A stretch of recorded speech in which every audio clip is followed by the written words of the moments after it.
Comenzamos un nuevo episodio de Conciencia, un producto del territorio para hablar de temáticas de salud, de cuestiones que nos preocupan, de cuestiones que nos importan.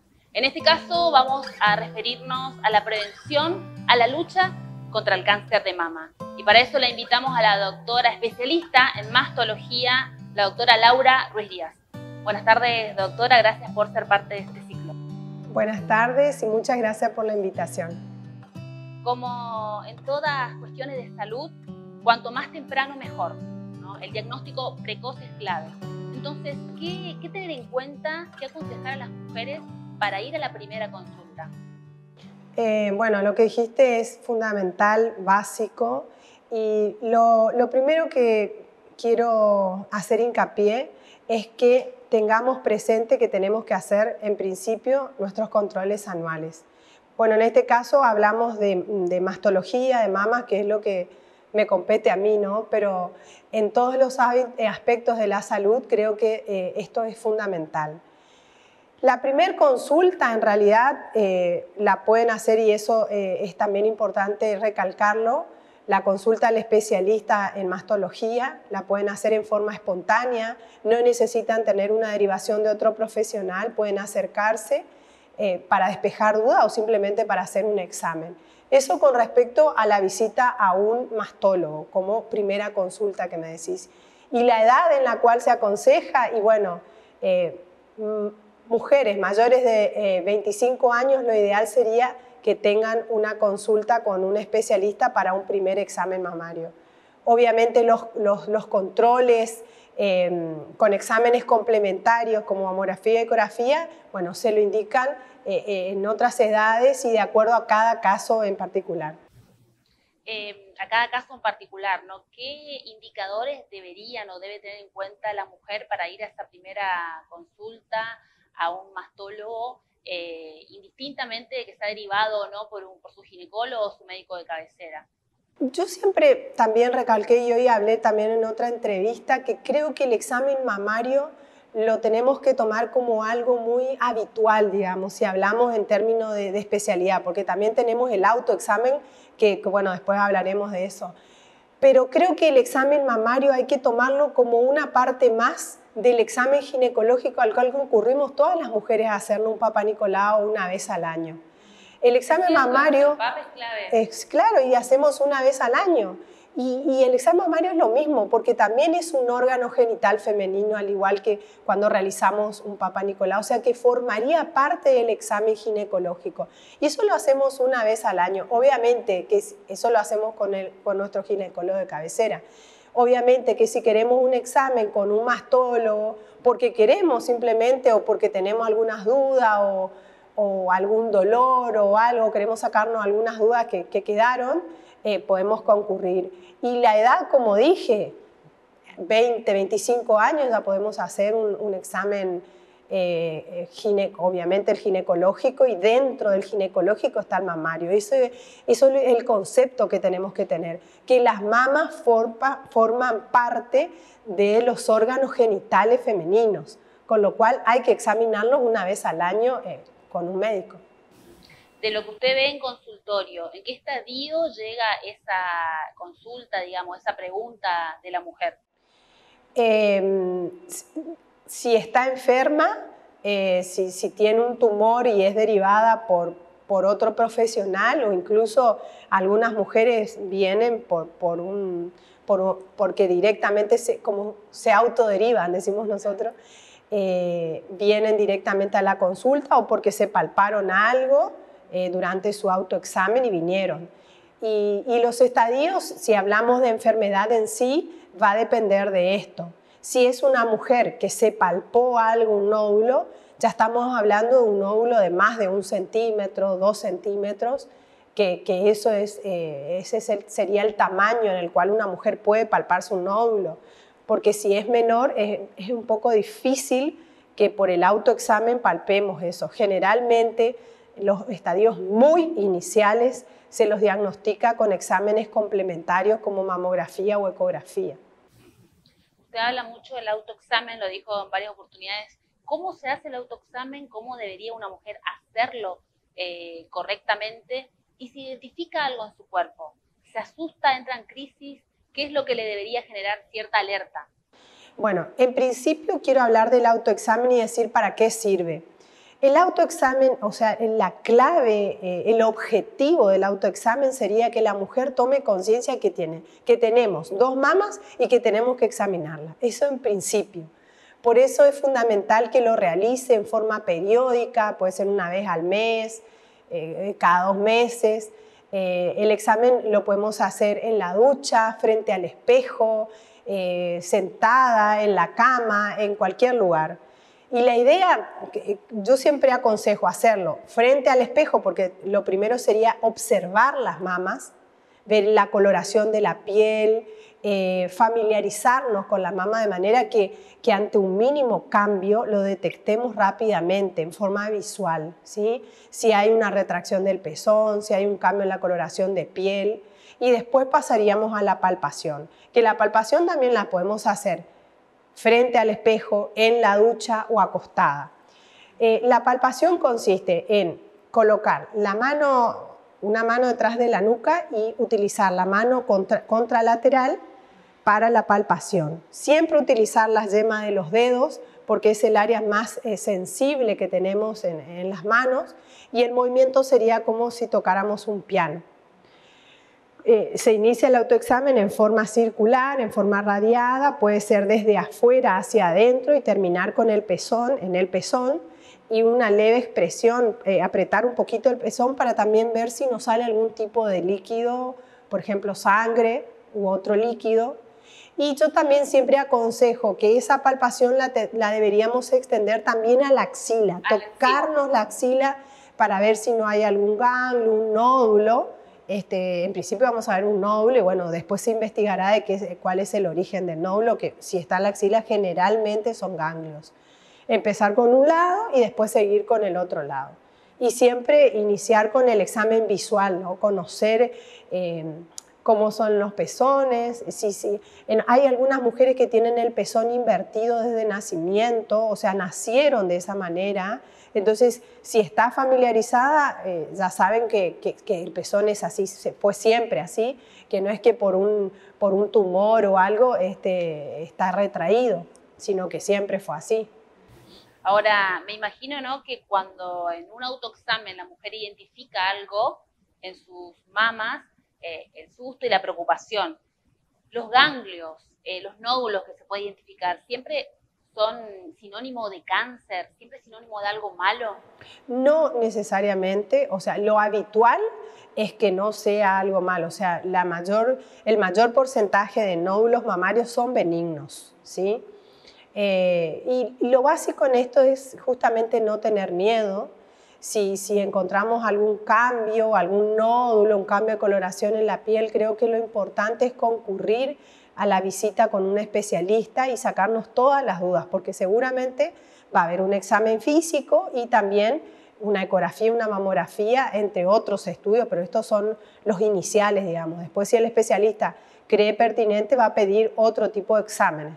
Pero creo que lo importante en este caso es no quedarnos con las dudas, sino evacuar esas dudas, hablar con un profesional y muchas veces, bueno, le preguntamos a una vecina, una amiga, y a vos qué te parece y empezamos a dar opiniones entre todos y justamente eso muchas veces asusta. Creo que lo básico es concurrir a alguien que nos pueda evacuar estas dudas, sacarnos todos esos miedos que surgen ante la presencia de un nódulo y muchas veces no es nada, o sea, fue un nódulito que después desapareció, que fue un quiste y que no tiene mayor importancia. ¿Y a raíz de qué pueden aparecer esos nódulos, esos ganglios, digamos? ¿Cuáles pueden ser los motivos? Bueno, los ganglios siempre aparecen, si son palpables, en la axila. Y los ganglios, si se los palpas en la axila, que no es fácil palpar un ganglio en axila, o sea, hay que estar bastante entrenado o si lo tocas rápidamente es porque es grande. Los ganglios pueden ser de origen inflamatorio, porque existe algún tipo de inflamación en algún lugar cerca de la axila, o por un tumor. O también hay otras patologías o enfermedades que son, por ejemplo, de origen autoinmune y que pueden generar inflamación de ganglios, pero bueno, eso ya es otro tema. Y los nódulos en las mamas pueden ser nódulos benignos o obviamente los malignos, que son el cáncer, por ejemplo. Y dentro de los benignos estaría, por ejemplo, los quistes, que si tienen un gran volumen se los puede palpar, y también nódulos sólidos, que los nódulos sólidos en el mayor porcentaje son benignos. Son los que se llaman, por ejemplo, algunos de ellos fibroadenomas. Pero que no revisten ningún riesgo de cáncer. Están ahí, hay que controlarlos, pero obviamente el diagnóstico no solo va a ser por palpación, sino que, te repito, requiere otros exámenes complementarios como para estar segura de ese diagnóstico. Y en el caso de que el diagnóstico sea cáncer, ¿cuál es el tratamiento? Y me pregunto si en las mujeres, en general, hay una ansiedad por extirpar o prefieren otras instancias antes de llegar a extirpar eso que es malo, ese nódulo malo. El tratamiento en general es combinado. En principio hay que saber que el tratamiento del cáncer de mama es un tratamiento multidisciplinario. No está a cargo de una sola persona. A mí me compete la parte quirúrgica, pero hay un equipo que está entrelazado, que trabajamos en conjunto para combinar el diagnóstico pertinente para cada paciente. Siempre les recalco que el tratamiento del cáncer de mama es un traje a medida, no es para todas igual y hay que tener en cuenta muchos factores, entre ellos el tipo de tumor que tiene la paciente, la localización, la anatomía de la paciente, y en base a eso se determina qué tratamiento es el oportuno y el ideal para esa paciente. Las pacientes en general, algunas te dicen, y no hay otro tratamiento que no sea el quirúrgico, y la verdad que no, porque es un tratamiento combinado. Tiene varias partes, quirúrgica y la parte de quimioterapia y radioterapia. Cuándo haces uno y cuándo haces otro va a depender de eso que te dije anteriormente, del tamaño, de la localización, del tipo de tumor que tenga, y el tamaño está íntimamente relacionado al estadio de la enfermedad. Y ahí va lo que hablamos de prevención secundaria, sería en cáncer de mama, porque el cáncer de mama, ¿por qué digo secundaria? Porque el cáncer de mama no lo podemos evitar.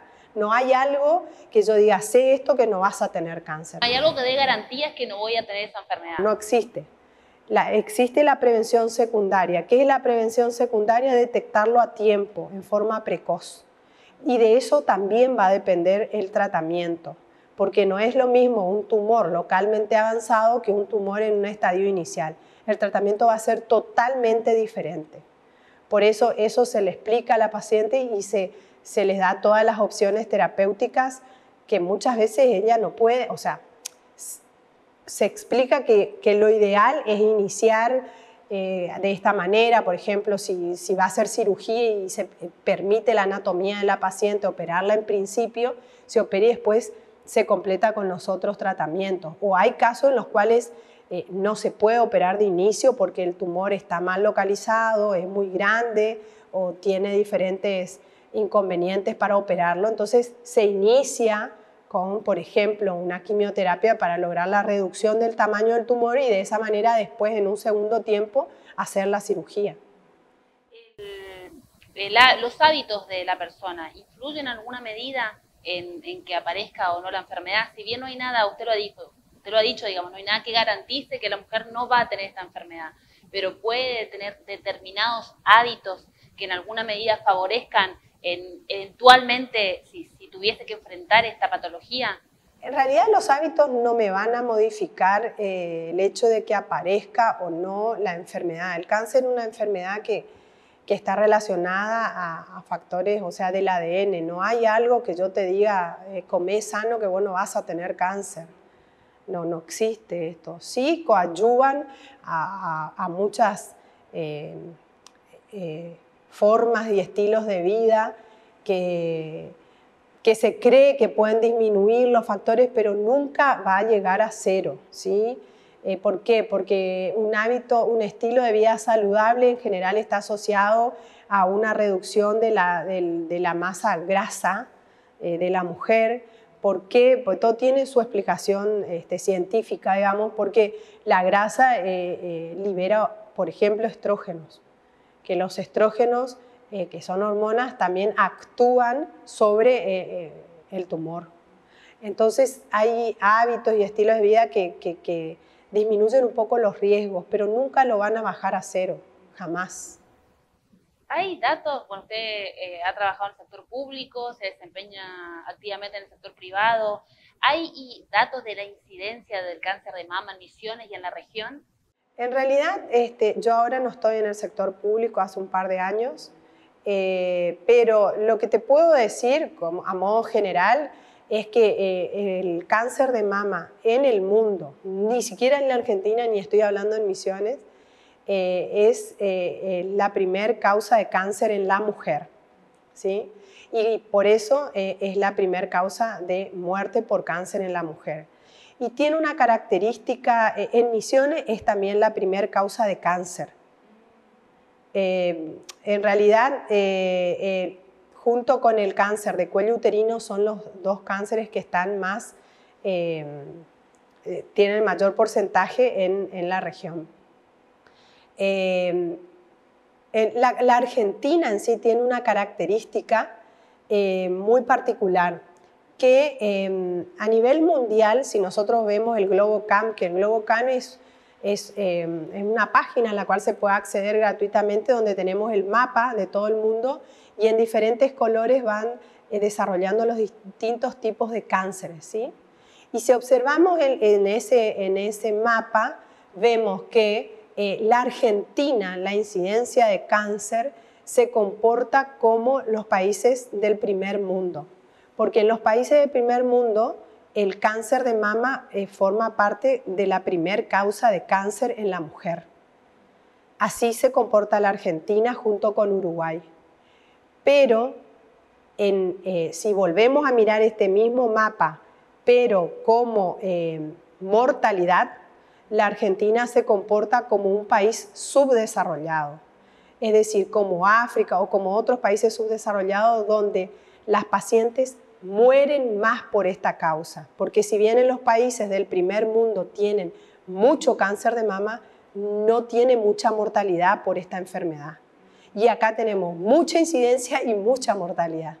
Esa es una característica y que también nos está dando la pauta de que quizás está faltando un poquito en el diagnóstico precoz. Está faltando el diagnóstico precoz, como usted dice. Y con diagnóstico precoz, ¿cuál sería la expectativa de vida de una mujer? Porque en la actualidad ya el cáncer, si bien claramente asusta, ¿no?, genera miedo o puede llegar a generar miedo, es una enfermedad crónica con la que se puede vivir, ¿o no? No existe una expectativa de vida precisa que te diga tantos meses, tantos años. ¿Por qué? Porque esto está relacionado con el estadio en el cual se presenta la enfermedad. Lo que sí puedo decirte que el 90% de los cánceres de mama se puede curar, pero si lo detectamos en un tamaño pequeño. Estamos hablando de un tamaño menor a 2 centímetros, 1,5 centímetros, 2. Siempre eso está muy relacionado al tamaño tumoral y hoy en día, aparte del tamaño tumoral, existen otros factores que son moleculares y que están mucho más avanzados y que nos da el comportamiento de este tumor, ¿sí?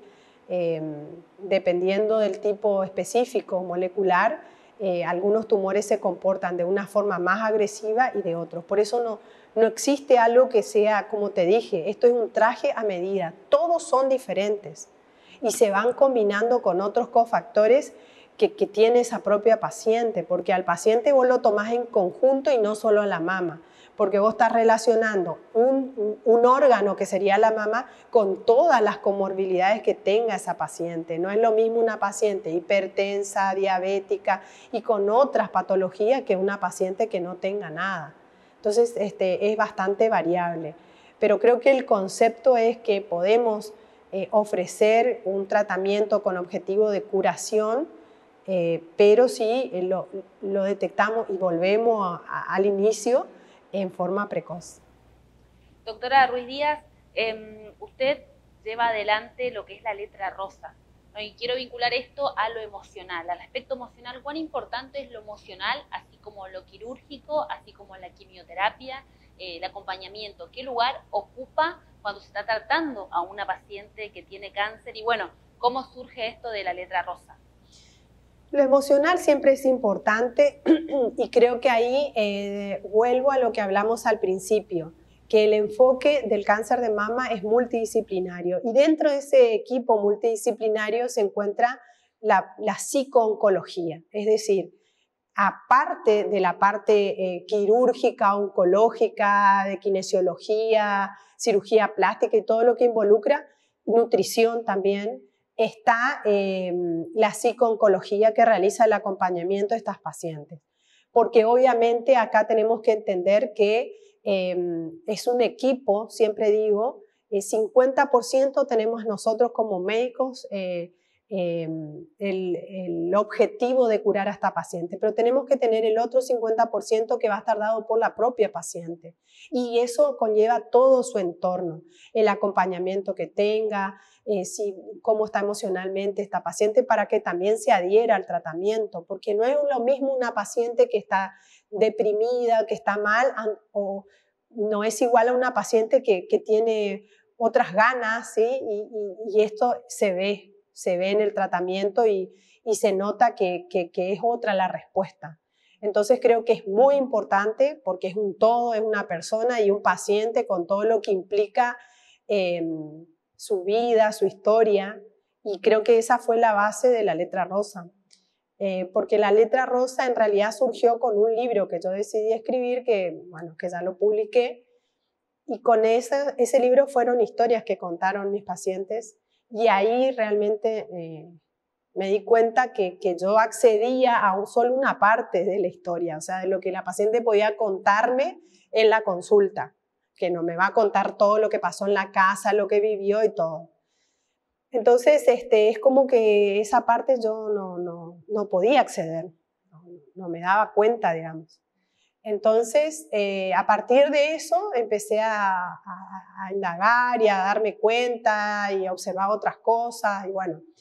Y después, a raíz de esto, decidí, junto a un equipo que trabajamos juntas,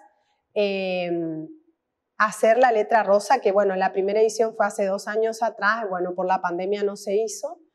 ¿Y en qué consistía o en qué consiste? En historias de pacientes o no pacientes o amigas o esposo o el que quiera escribir historias con la temática del cáncer de mama, que sean relatos, incluso hay un poema, que hablen de esta temática, ¿sí? De la manera que quieran expresarse, porque ese creo que es el aporte que hacemos junto a mi equipo, a 2 amigas que tengo, que es la licenciada Beatriz Martínez y Marjorie, una periodista, que es el aporte desde otro ángulo, digamos. Hay gente que quiere hacer actividad física, correr, no sé, y hay otros que se vuelcan a la escritura, que es una forma de expresarse y de la escritura como terapia. Exacto. Como cable a tierra, ¿no? En sí, una enfermedad exacto. Y por ejemplo, hay personas que tienen una amiga, un amigo, y bueno,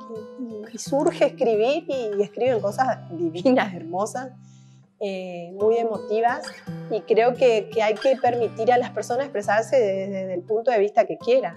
Si quiere escribir, pintar, correr, hacer gimnasia, bailar, creo que todo vale acá, y creo que la idea de todo esto es visibilizar la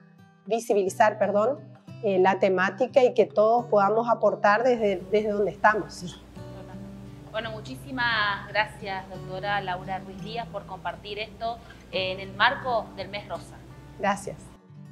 Esto fue el episodio de Conciencia en el que participó, en el que estuvo con nosotros la doctora Laura Ruiz Díaz para hablar de la lucha, de la prevención contra el cáncer de mama en el Mes Rosa. 19 de octubre, el Día Internacional de la Prevención del Cáncer de Mama. Todo esto, mucha más información, podés encontrarla en www.elterritorio.com.ar o bien en sus redes sociales.